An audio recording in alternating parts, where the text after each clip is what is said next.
Tahlil ini memiliki filosofis yang sangat mendalam. Iya, asalkan memang ya urutannya ya tata manusia tuh. Harus ada niat waktunya. Kemudian yang kedua harus rambut dipotong. Nah, berarti ada sesuatu yang dirusak.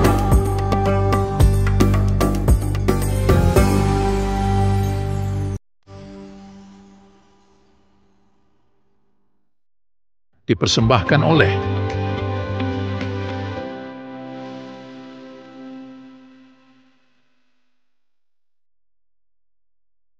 Assalamualaikum warahmatullahi wabarakatuh. Sahabat Yas Media dan segenap Silogidan dimanapun Anda berada, senang sekali saya bisa menyapa pada kesempatan kali ini dalam program yang kita tunggu bersama, yaitu Kajian Islam bersama Yas Media. Sebagaimana biasa, kami akan mengajak para pemirsa untuk menyimak obrolan kami berkenaan dengan banyak hal yang dikemas dalam obrolan sangat menarik. Sudah hadir di tengah-tengah kita, yaitu narasumber kita, Ustadz Sofil Muhyiddin. Kita sapa dulu beliau. Assalamualaikum, Ustadz. Waalaikumsalam warahmatullahi Gimana wabarakatuh. punya kabar, Ustadz? Alhamdulillah. Mudah-mudahan terus lancar puasanya ini, Ustadz. Amin amin ya rabbal alamin.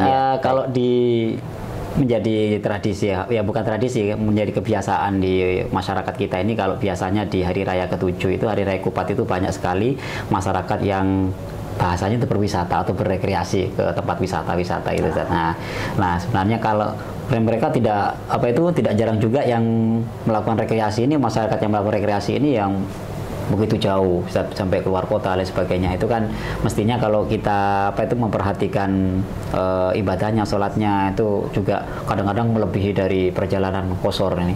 Ini sebenarnya untuk perjalanan yang tujuan rekreasi atau wisata, sholat qasharnya itu seperti apa dengan tujuan seperti itu, Ustaz? Oh iya, baik. Kita menyikapi tentang wisata. Betul. Atau safar, perjalanan yang memang tujuannya rekreasi. Di dalam fikih, di dalam kitab fikih itu pembahasan safar atau babul qasri wasafarnya ya, wal jam'inya, bahwa di situ dijelaskan orang bepergian itu ada beberapa syarat untuk mendapatkan rukhasus safar, keringanan-keringanan di dalam perjalanan. Hukum asalnya sholat seperti sholat zuhur itu kan 4 rakaat ya, kemudian asar 4 rakaat, kemudian maghrib 3 rakaat, kemudian isyanya 4 rakaat dan subuhnya 2 rakaat. Ketepatan waktunya seperti itu, Zat, ya? Iya, berketepatan waktunya seperti itu. Yang asalnya zuhur ini harus dikerjakan sebanyak 4 rakaat, kemudian mendapatkan rukhsah atau dispensasi keringanan dari syariah menjadi 2 rakaat. Nah, ini namanya qashar. Nah, kalau jamak itu menggabungkan 2 waktu sholat, zuhur sama asar digabungkan jadi satu, baik digabungkan ada di waktu zuhur atau digabungkan ada di waktu asarnya. Itu definisi dari jamak. Karena banyak orang-orang kita itu bertanya, Ustaz, jamak itu seperti apa? Qashar itu seperti apa? Jadi problem di situ juga kadang-kadang iya. Jamak dan qashar ini kayak kan dalam pemahaman masyarakat kita kok sama saja gitu. Nah, sama saja sepertinya. Ada kriteria yang berbeda antara jamak sama qashar. Kalau qashar itu yang asalnya 4 rakaat seperti zuhur, asar sama isya diringkas menjadi 2 rakaat.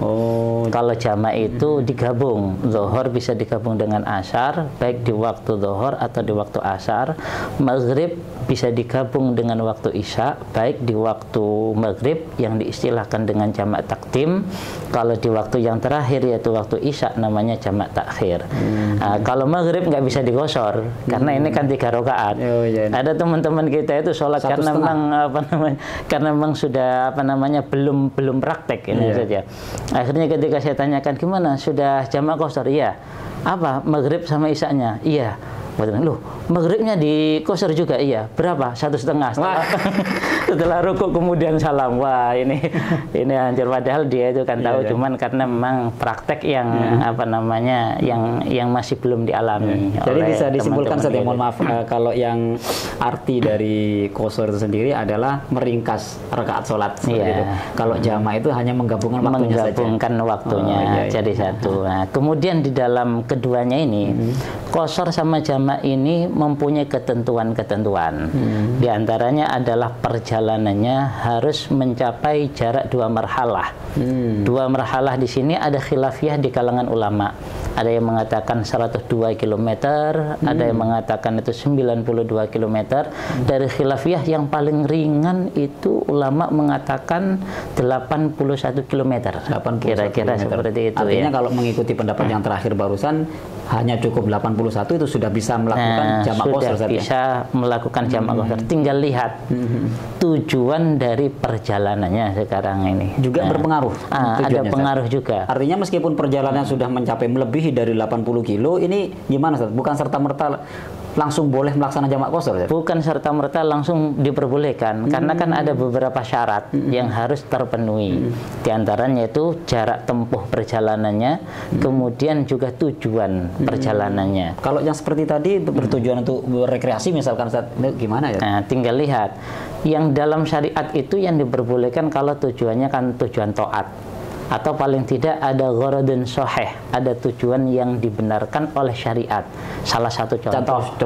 Misalnya salah satu contoh, pergian dari Pasuruan ke jarak tempuh sekiranya mencapai 81 km secara pasti ya. Sekarang mudah bisa dilihat di Google Map atau apa ya jaraknya itu. Nah, kemudian kalau tujuannya seperti halnya silaturahmi, ini kan berarti kan tujuan taat. Kalau tujuan sebagaimana tujuan baik. Kalau sebagaimana tujuan yang ada dalam pertanyaan tadi itu ya sekedar rekreasi, maka tinggal lihat rekreasi itu ada dua hal di dalam istilah kitab. Yaitu satu, rekreasi kalau istilah kitab itu limujarradi ru'yatil bilad, yang memang hanya cuman melihat pemandangan saja. Iya, betul. Yang kedua yaitu rekreasi itu adalah mujarradut tanazzuh. Tanazzuh ini kalau secara istilah kitab, dia itu bepergian yang tujuannya untuk menghilangkan pening-pening yang ada di dalam diri kita ini. Menghilangkan kepenatan saja. Iya. Karena sudah bekerja sedemikian rupa, kemudian kita urusan duniawi, kemudian untuk menghilangkan stres biar nggak mudah stres, dan juga nggak mudah stroke. Gitu kan.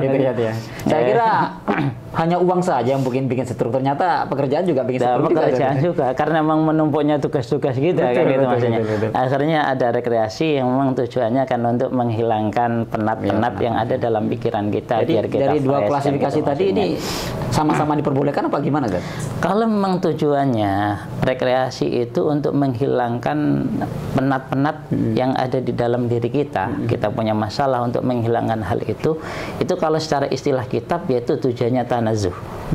Berarti kalau tanazzuh itu menurut Imam Romli itu ada gharadun sahih. Ya, berarti ada tujuan yang dibenarkan oleh syariat. Sehingga tujuan bepergian dengan yang gharad yang sahih yang semacam itu, maka diperbolehkan untuk melakukan safar, untuk melakukan rukhasus safar. Keringanan-keringan di dalam bepergian. Baik itu melakukan jamak atau melakukan qashar atau jamak qashar digabung. Gitu maksudnya. Maka ini diperbolehkan. Tapi kalau tujuannya itu memang murni untuk melihat pemandangan karena memang hobi gitu maksudnya, dan tidak ada tujuan untuk menghilangkan meredakan masalah-masalah hobi traveling dia saja. Traveling. Apalagi misalnya travelingnya nggak ketemu tujuannya ya maksudnya. Orang naik motor ke sana mau kemana? Pokoknya traveling saja. Kemana kok? Bali, nggak ada tujuannya pokok cuman sekedar jalan-jalan hobi saja. Atau jalan-jalan saja. Ini secara istilah kitab ya berarti limujarradi ru'yatil bilad. Dan ini menurut ulama tidak mempunyai gharad yang sahih. Minimal tujuannya itu mempunyai gharad yang sahih. Artinya, mohon maaf Zat, artinya kalau memang hanya melihat pemandangan, hanya sekedar traveling dan jalan-jalan saja itu berarti kemungkinannya tidak boleh melaksanakan diperbolehkan berupa sholat qashar jamak tadi, Zat? Iya, karena tidak memenuhi syarat. Syaratnya kan salah satunya tujuan daripada safar itu adalah tujuan minimal, ada tujuan yang dibenarkan oleh syariat, salah satunya yang tanazzuh tadi itu. Untuk menghilangkan kepenatan ya. Jadi kalau seumpama saya misalkan pengen traveling mengajak keluarga, tujuannya memang berwisata ini ingin membahagiakan keluarga, sekedar hiburan saja. Itu belum masuk ke ini belum. Apalagi ya mohon maaf kalau misalnya tujuannya ke tempat-tempat yang memang di situ banyak mungkaratnya, banyak kemaksiatan kan, jadi catatan tersendiri nih, karena memang mohon maaf kalau yang sepanjang yang saya tahu sepertinya wisata di mana sih yang memang betul-betul sepi atau bersih dari mohon maaf maksiat itu kan. Maka itu harus dipilah-pilah. Maka selama perjalanan orang yang punya tujuan ke tempat-tempat yang banyak kemungkarannya, orang itu nggak boleh melakukan nggak boleh melakukan jama, nggak boleh melakukan qashar misalnya, nggak boleh itu. Jadi sholatnya kalau zuhur ya 4 rakaat harus pada waktu zuhur. Kalau asar ya waktu asar gitu maksudnya. Nggak boleh digabung di jama, ya. Pun juga tidak boleh diringkas. Iya, ini menurut pandangan Al-Imam Syafi'i, karena beliau secara kaedahnya mengatakan kan ar-rukhas la tunatu bil ma'asi, bahwa keringanan dispensasi dalam syariat itu tidak bisa diikutkan dengan urusan kemaksiatan. Ada yang gini Ustaz, orang itu ketika rekreasi, di samping rekreasi di situ itu ada jalur yang ditempuh yang ada tujuannya silaturahmi, karena mungkin dekat dengan sanak familinya kan, itu maksudnya. Iya. Kan sekalian rekreasi ke sana kan maksudnya ya. Rekreasi ke sana. Karena apa, di sana nanti setelah itu nanti ke rumahnya family ini kan, itu maksudnya. Kan silaturahim saja. Nah, silaturahim ini berarti kan ada dua tujuan kan, ini. Betul. Ketika ada dua tujuan, satu tujuan baik secara syariat, yang satu tujuan maksiat, maka di sini ini ada ta'arud, ada pertentangan antara tujuan baik sama tujuan maksiat.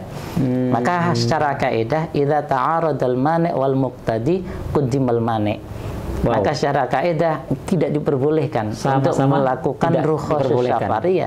Jamak qashar tidak pun ini ada tujuan baiknya juga di dalamnya. Kendati pun ada tujuan baiknya. Masih kalah tujuan yang baik itu. Masih kalah tujuan baiknya, karena memang bertentangan antara yang baik, yang muqtadinya, kemudian maniknya yaitu urusan kemaksiatan. Maka cara kaidah quddimal manik, tidak diperbolehkan untuk melakukan jamak maupun qashar. Jadi pada intinya gimana Ustaz? Yang diperbolehkan tuh rekreasi yang memang tanazuh tadi Ustaz, yang untuk menghilangkan kepenatan saja Ustaz. Nah, betul. Di luar minimal itu, seperti itu. Di luar itu sepertinya kalau melihat dari penjelasan panjenengan tadi, tidak ada jalan untuk diperbolehkannya seseorang untuk melakukan jamak qashar Ustaz. Ya, menurut Al-Imam Syafi'i seperti itu. Tapi ada pendapatnya Al-Imam Abu Hanifah. Beliau mengatakan ya selagi memang dalam masa perjalanan maka diperbolehkan untuk melakukan rukhsatus safar selama perjalanan saja, belum nyampe ke tempat tujuan rekreasinya. Iya, maksudnya gini, tujuan maksiat itu tidak menghalangi bolehnya melakukan jamak qashar menurut Imam Abu Hanifah. Karena gini Ustaz, ini berbeda dengan pendapat Imam Syafi'i berarti Ustaz ya. Tapi tetap anjuran kami kita mengikuti pendapatnya Al-Imam Syafi'i. Tapi kenapa seperti itu saya menyampaikan pendapatnya Imam Abu Hanifah? Karena begini, dulu kan banyak masyarakat kita yang tidak tahu hukumnya bagaimana ketika memang kita itu rekreasi yang tujuannya tidak untuk tanazuh, apalagi ke tempat-tempat maksiat. Dan banyak yang melakukan jamak sama qashar. Iya, karena memang tidak ada, mohon maaf, pemahaman itu, pemilahan tujuan ini memang masyarakat, mohon maaf, saya juga berpikiran seperti itu. Tidak ada tidak memiliki tujuan yang jelas Ustaz, gitu loh. Ketika saya rekreasi ya murni rekreasi saja, murni untuk membahagiakan anak istri dan sebagainya, itu saja Ustaz. Tidak ada tujuan untuk menghilangkan kepenatan, sehingga ini yang boleh untuk melaksanakan dispensasi tadi gitu Ustaz. Iya, orang-orang kita memang banyak yang punya pemahaman seperti itu. Yang penting perjalanannya sudah mencapai 81 km, maka punya anggapan sudah boleh melakukan jamak atau qashar. Adapun tujuannya tidak pernah Adapun tujuan tidak pernah terpikirkan. Padahal kan ada pemilahan di kalangan ulama itu maksudnya. Sehingga ketika orang-orang yang sudah melakukan seperti ini, itu kan nanti punya anggapan, loh berarti yang saya lakukan dulu ini kan tidak sah. Karena tujuan saya itu kan tidak mempunyai ghurad yang sahih kan itu maksudnya. Terus bagaimana kodok saya ini? Cara mengkodoknya saya kan nggak tahu berapa kali ini, mulai sejak umur sekian sampai hobinya memang traveling.